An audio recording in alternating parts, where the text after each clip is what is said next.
hopefully they'll disappear. One man's money is replaced by another man's ambitions, but will the change pay off for the fans? Standing is sold out. All we got is restricted views.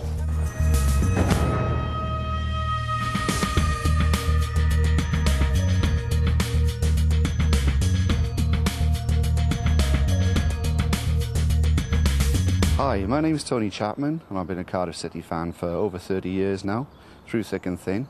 And today I'm doing what hundreds of other Cardiff fans are doing. We're getting into our car now and we're going to see Cardiff play Plymouth. Tony Chapman and his friends are long-time Cardiff City supporters. For years they've travelled far and wide in good times and bad to reach the parts others don't see.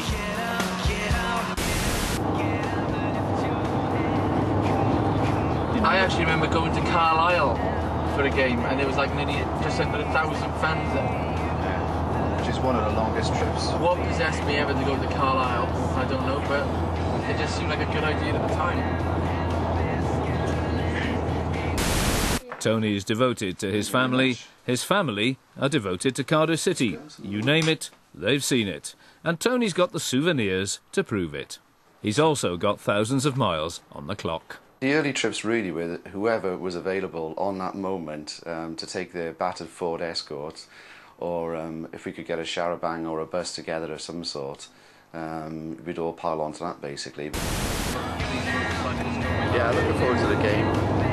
For some reason the weather has changed dramatically to the traditional weather we get when we go over to Cardiff City of quite misty, murky weather. There we go. The trip to Plymouth last month turned out to be a bit of a hiccup for City. A 3-0 lead turned into an unlikely draw. This season, though, Cardiff City are playing to win. But this is Shimika into Chopra. Chopra cuts it across, and Cardiff City have opened their championship account, and it's Joe Ledley. Area, headed towards goal, yes!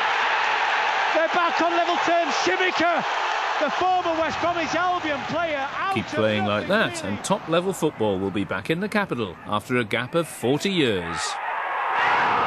No more Carlisles. Ninian Park will be playing host to the likes of Manchester United. The glory days will be back. There's more grass on the pitch these days, but can the homespun charms of Cardiff's old ground really match the aristocrats of football? There just isn't the room to expand Ninian Park for what we need to hopefully get us from Championship to Premiership football. We need a 30,000 stadium with a lot of the corporate hospitality facilities that we're currently lacking. Our income streams at the moment are way beyond those clubs that we're competing with because we do not have the opportunity for business people in this city to entertain on a match day. The new stadium will give us that opportunity. A new stadium has long been planned across the road from the old ground. The bulldozers were due to move in 2003, 2005 and 2006. But delay has followed delay.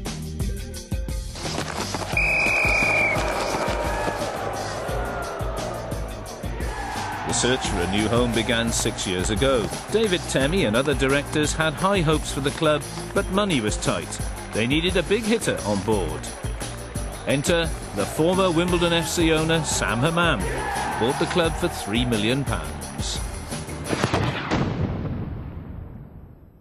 I'm hoping that maybe in about 15 to 20 years that we can aspire to compete with Liverpool, Arsenal and Manchester United. We have a chance to dream that we can compete with the best. Sam's ambitions were shared by the fans. There was an amazing level of expectation and excitement at the club. Really was, you know, this is it now, you know, this is the future for us now. For the first time, we'd actually had somebody who was going to come into the club and do something with it. Sam Hammam had already tasted success at Wimbledon. The high point, an FA Cup final victory over Liverpool in 1988.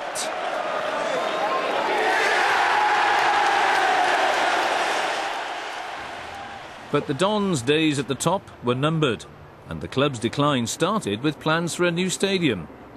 These days, the fans in South London follow their team at a more modest location, the Kingstonian Athletic Ground. He was a little god for a lot of people, but certain people could see through him. and the situation became very difficult for a lot of loyal fans. Sam Hammam sold Wimbledon's ground. The plan was to use the money to build a new stadium. That part of the plan never happened. We'd been promised a new ground, and as part of that deal, there was a protection order on the old ground, which basically stopped anyone making money out of it. Sam Hammam was very keen to remove that, and oddly enough, I mean, to much people's eternal guilt to this day, the fans supported that aim because that was the way to get the new ground. You had to unlock the money on the old ground. Sam will always call you we're a family, and one of the problems about a family, you do not sell the family silver. But unfortunately, Sam actually did sell the silver, and in fact, we finished up with nothing. Sam Hammam's name was mud with the fans. Unlike most football club owners, he walked away with millions in his pocket. By 2000, he was the owner of Cardiff City. Again, the talk was of a new stadium, but how would people react after what happened at Wimbledon? At the time, the leader of Cardiff Council was Russell Goodway. What did he make of Cardiff City's flamboyant new owner? I asked him up front, you know, what guarantees could he give to me that if I was prepared to work with colleagues to make available council-owned land that would help fund a new stadium development, what guarantees do I have that we're going to have a stadium at the end of the process? And what I got back was that, you know, here was a guy that was, you know, an excellent businessman. He could make things happen. There were safeguards. The council would keep the freehold of the land, and the club had to have a proper business plan. There'd be no free shot at goal for Sam Hammam. But Russell Goodway is convinced the stadium could have been built by now. Had we returned to office in June of 2004, then with a very short period of time, the council would have been in a position to have accepted that business plan and to move the whole development forward. Russell Goodway believes the checks he put in place were enough to safeguard Cardiff taxpayers' money. But in 2004, Labour lost control and Rodney Berman took over at the council. Your predecessor says that he was quite happy with the arrangements that were there. What we have been doing since I've been leader of the council is trying to make sure that all the safeguards that were already in place could actually be adhered to. I mean, really, what has hindered the stadium from moving forward to date is that the funding hasn't all been there. What we're trying to do is make sure we can get to a point where the amount of money that's available is actually going to be enough to deliver what has to be delivered. The first business plan was in 2002. Since then, it's been delay after delay, with the club's debts rising. Was the funding really the issue which was delaying the new stadium as far as the council was concerned?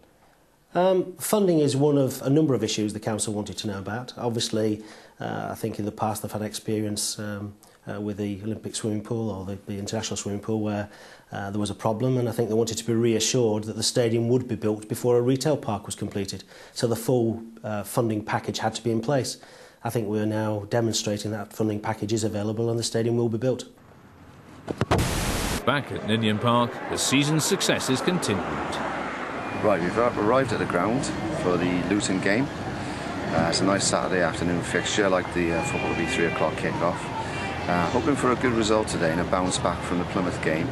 Tony is not to be disappointed. He and 14,000 others watched Cardiff achieve a decisive win against Luton.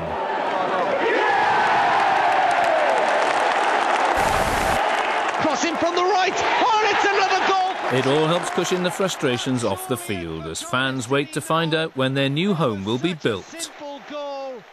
It's been a real long road with the stadium. It's gone on and on. We've been waiting for a final decision, and you know it's great when it does happen. Now it's going to be absolutely amazing for the club. It's going to take a while to get the stadium up and running, but I think then that really is going to seal our future. Tony is hopeful he'll be able to walk through these gates to watch Cardiff City in a couple of years. But for this 100 million development to happen, everyone has to meet their part of the bargain. Who's paying for what? The council is crucial. As the owner of the site, it's giving the land for the stadium. It'll sell Ninian Park for housing, raising £7 million. That leaves the club deep in debt to find another 16 million. But the main funding for the stadium project comes from the developers of a retail park next door.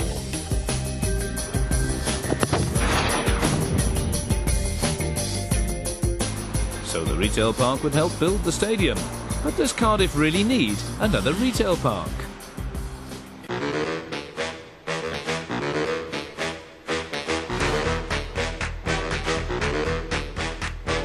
We can see now as we look around here after 10, 15 years at the most, we've got retail sheds which are emptying because there's already an overcapacity of retailing in the vicinity. A mile along the road, either side of the stadium project, are retail parks that Professor Punter believes are struggling. Yet more retail is being built to help fund sporting arenas. John Punter may not like it, but if retail helps build a stadium for a Premiership football side, isn't it worth it? I've seen some estimates that Premiership football will bring £60 million into the city annually. I simply do not believe it in terms of the spend in the city. So while I, like everybody else, would like to see Cardiff in the Premiership, I don't think we should be prostituting the future of the city to achieve that end.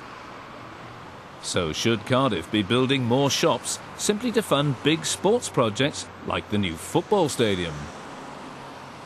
Coventry City did a study for the Ricoh Stadium which demonstrated that Premiership football brings somewhere between 200 and 300 million of inward investment each year, and of course we're talking now at a time when we're about to lose some major sporting events from the city that are going back to London. So I think if we could get into the Premiership in the near future, the city would, there's no doubt the city would benefit from that. How? Who makes money out of having a Premiership football team other than the football club? Restaurants, hotels, shops.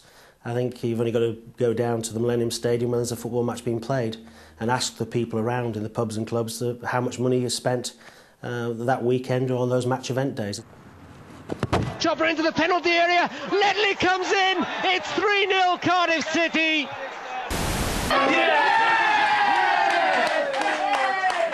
Happy with that, Gary?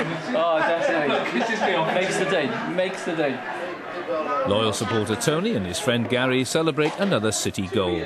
This time they're watching at home. Some things are more important than travelling to support Cardiff. Well, it's my baby girl's christening, and half the family here as well. There's about 80 people here all together, all over the house. But the majority of us are in here watching Cardiff City play on Sky away at Southend. It's another good day for Cardiff, and there's a family christening. All in all, a great day for this group of fans.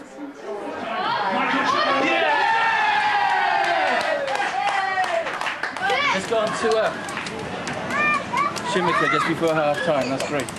Yeah. So it's working out well today, a fantastic christening. Yeah, and, good day. Everything's worked out well, it hasn't rained, kids are happy, parents are happy, and we're 2 up half-time, so fingers crossed we can see it out now for the rest of the game. I mean, at the moment, it's almost as if Cardiff City are a different team. It's quite a strange thing watching Cardiff at the moment because we are successful and we play great football. So I think to take it on to that level, it will be almost dreamlike. Tony's wife Carol is a season ticket holder too. She wants to see the quality football the stadium will bring. Oh, really important, I think, for the fans, for Cardiff as a whole, and basically for the players, because then we'll encourage bigger players to come down.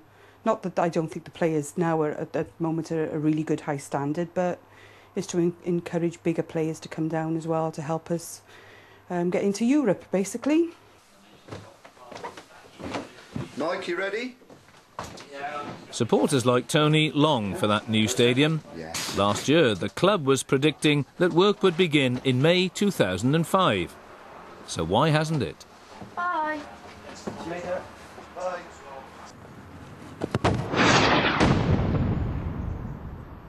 Sam Hammam may have bought a team that has moved the club to within shouting distance of the Premiership, but it has come at a cost. The accounts for May 2001, the first ones which he had, were showed a debt of £1.5 million to the bank. For subsequent years, that debt rose to £9.5 million, 18 million, and then up to the watershed figure of £29 million, which were in the accounts they published in 2005, which referred to the previous year. So, by the time we get to there, they're deeply in debt. What's happened since? At that point, they had to, in September 2004, they had to refinance all the money. March 2005 was a watershed for Cardiff City. Skipper Graham Kavanagh was sold to help cut the £700,000 a month wage bill. He wouldn't be the only high-profile casualty. It was the beginning of the end for Sam Hammam, as next day he faced angry fans. It's a major blow. It's a very major blow for me as well. These are tough times for the family. I have let the fans down. I'm the leader of this family and it's my responsibility. And I intend to get us out of this problem.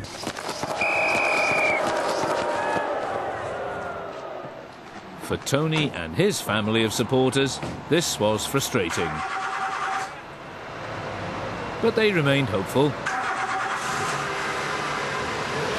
You know, there's a determination that we are going to succeed. And you could say, you know, well, we just want to succeed at all costs. But I think if you actually look at it in a realistic manner, then you have to speculate in business.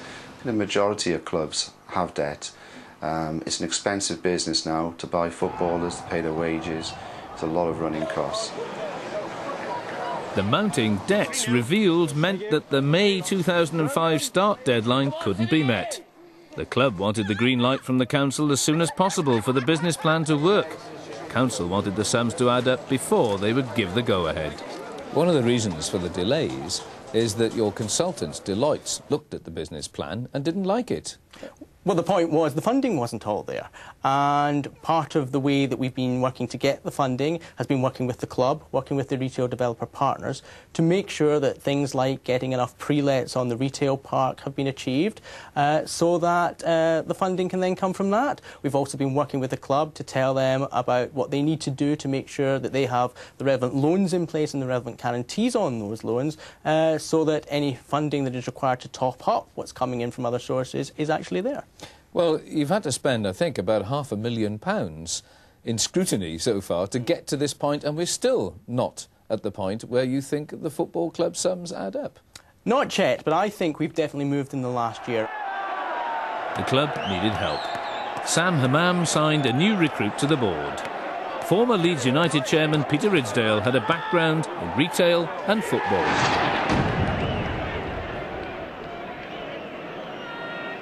How did you see your job when you arrived at Cardiff City in 2005? Not quite as it turned out to be honest. I was told how things were, but once I dug into the situation, it wasn't quite as it was portrayed. But I decided to come, and it was an opportunity to restore a reputation that clearly had been badly damaged by some of the events in my latter days at Leeds. I needed the opportunity to prove people wrong, and this was a big opportunity to do so, but probably a harder task than I imagined. My name's Simon Jost and I've been supporting Leeds United for 34 years. Leeds United had been a top British football team, but life at their home ground of Ellen Road would never be quite the same after Peter Ridsdale's time in charge. From within this ground we've seen some cracking European matches, and we've also played with some of the creme de la creme of European football, Barcelona, Milan. It was a great journey.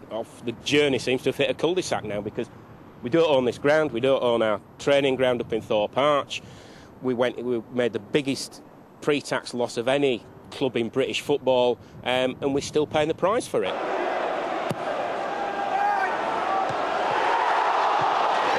There's always a turning point in football, and the big turning point, I think, for us was, as your viewers will well know, was the famous FA Cup game against Cardiff City. Basically, the club had borrowed a huge sum of money. They borrowed around £60 million. A lot of clubs at the time were borrowing those sort of sums of money, but they were building stadiums. What our club had done was borrowed the money to pay off a handful of short-term debts and buy new players. There was obviously a board of directors, but the chairman, and I think the book always stops with the chairman, was Peter Ridsdale. Did you get it wrong at Leeds? Of course. That's a matter that's on record as well, because the debt in the end caused a problem. I've already admitted that myself and my colleagues at Leeds became too ambitious and we overspent. And that's a matter of record, and I've got to put that right. We also did a lot of things right. Peter Ridsdale is now leading the stadium project in Cardiff. So what impact has he had there? Our experience of Mr Ridsdale is that he's brought a greater feeling of realism to delivering the project. In our dealings with them, we found that he's had a greater understanding of what needs to be done in order to get the project to a viable state. Now he's a Cardiff player, but does he deserve a second chance? You'll be seen as the man who rescued Cardiff City. You may also be remembered as the man who very nearly sank Leeds United. Well, I'm already the man who is remembered as almost sinking Leeds United, so I'm very happy to be identified as the man that rescued Cardiff City. It's an opportunity to restore my reputation. I'm very grateful for that. While the club and the council talked, there were more changes. David Temmie, for so long the man promoting the stadium, found himself dropped. He left Ninian Park muttering darkly about shark-infested waters. Shareholder Paul Guy, the Cardiff property developer in charge of the retail park, stepped up, and 2006 saw the stadium move forward. Asda and others have signed up to the retail park. But the club is still missing chances to close the deal. The latest deadline was the end of September. Once more, the business plan was not good enough. The main reason is clear. According to the accounts, their solvent, provided the people who are lending them the money want to continue lending them the money. The latest set of accounts for May 2005 indicate that they have enough money to go until February 2007, and then they'll have to refinance again. It's an awful lot of money. Who's actually lending Cardiff City? Well, to start with, it was Citibank was their main support, but at the refinancing, it went to some unnamed financiers who are prepared to put up to £30 million into the company. So, on the basis of a large debt to an unknown person, this project has been rolling along. Exactly. Yes. Cardiff City paid off its bankers by means of loan notes to unknown individuals. Many, many millions of pounds, more than 20 millions of pounds worth. Shouldn't you know who's holding those loan notes? Well, we should, yes, for a loan of that magnitude, and we have told the club quite clearly that we need to get those details, but that's nothing new. We've been telling them that for a considerable period of time. Really, that is over to the club to come up with those details so that we can be satisfied that with that sort of loan, there isn't the possibility that overnight it could be called in and the football club could just collapse and the deal could just collapse. The loan notes, a sort of IOU, were holding back the Hammam dream. At the weekend, the dreamer got a wake-up call. The ball will fall for Cardiff. No, it won't! Cardiff City, the championship leaders, have been beaten at Carrow Road. Is it running? Right. Just come back from Norwich. Now it's been a bit of a long day, really, a long trip. And we did win, unfortunately. But another day we will, hopefully. But the big news was we found out on the way back from phone calls from friends and texts that it looks like Sam has resigned as chairman. That's about all we know at the moment. We think Peter Risdale is going to take over, but it's all going to be in the papers tomorrow morning. So I'm off to bed and I'll be up early in the morning, get the papers and see what's happening from there.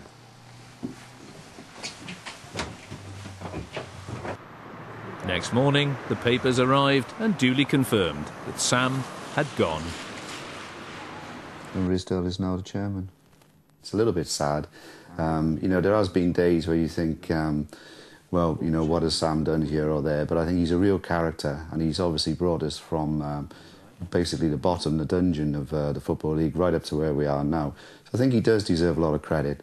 You know, I think people will argue that, you know, he has made mistakes, but I think overall, we're top of the Championship and we're in a position now where we're going to have more finances to take us on to the Premiership, hopefully. You can understand it from a business point of view.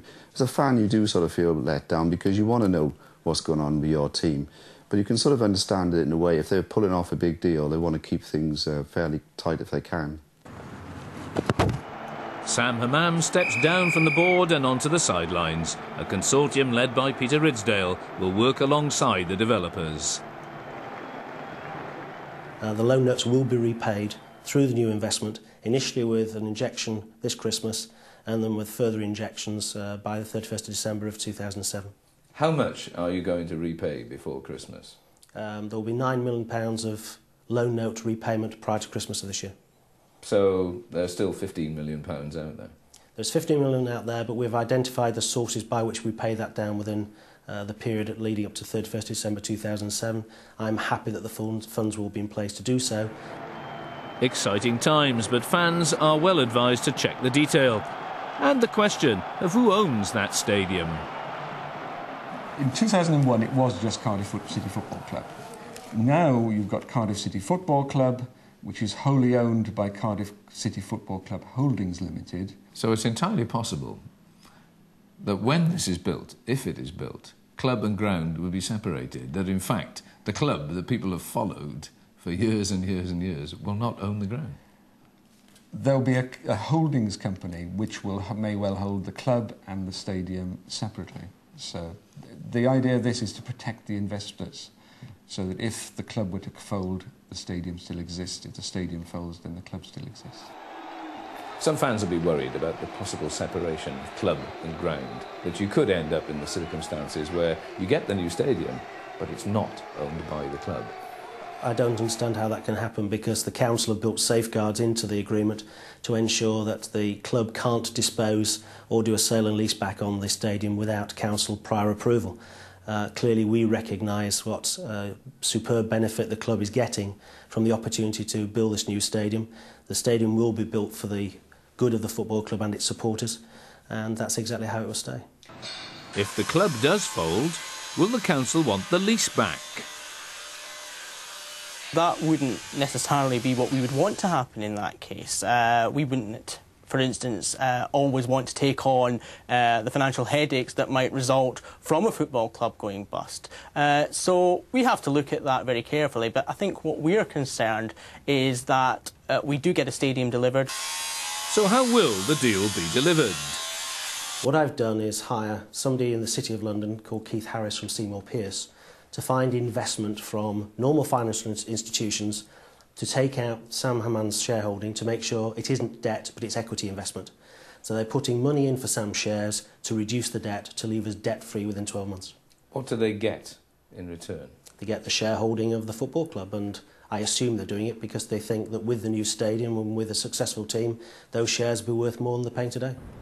It may look promising, but fans who have been down a similar path have some advice. There is a lot of history between Leeds and Cardiff fans, let's put it that way. But as football fans, I think that what we require from our chairman is transparency. I think what directors need to do, and specifically Peter Ridsdale and the board at Cardiff, is to say to the fans, this is how we're brokering the deal, this is how much money we're spending, this is how much debt, if any, we're getting into. And I don't see any excuse or any reason why a board of directors shouldn't tell the fans that. It's their club. It's not all right, the board of directors legally own it, but morally, the fans own the club. Come on, a City! The council is happy with this week's developments. The club says it can start building the stadium next summer, and there'll be money for new players in the new year. Premiership football remains the goal for the Ninian faithful like Tony Chapman and family. I've paid my dues over the years. I've done the miles, I've done the time, definitely. You know, the success ultimately is what we wanted. You know, if we go up into the Premiership, it's going to be very interesting, you know, to see somebody like the likes of Chelsea coming to Ninian Park with a very intense, passionate atmosphere there. Will you get a ticket? I hope so. I'll be queuing up with my sleeping bag overnight, definitely, yeah, I'll be there.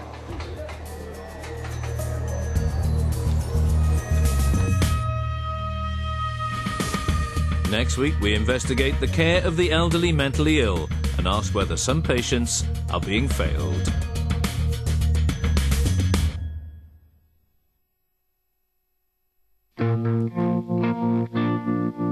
£60,000. It's the biggest prize in world literature.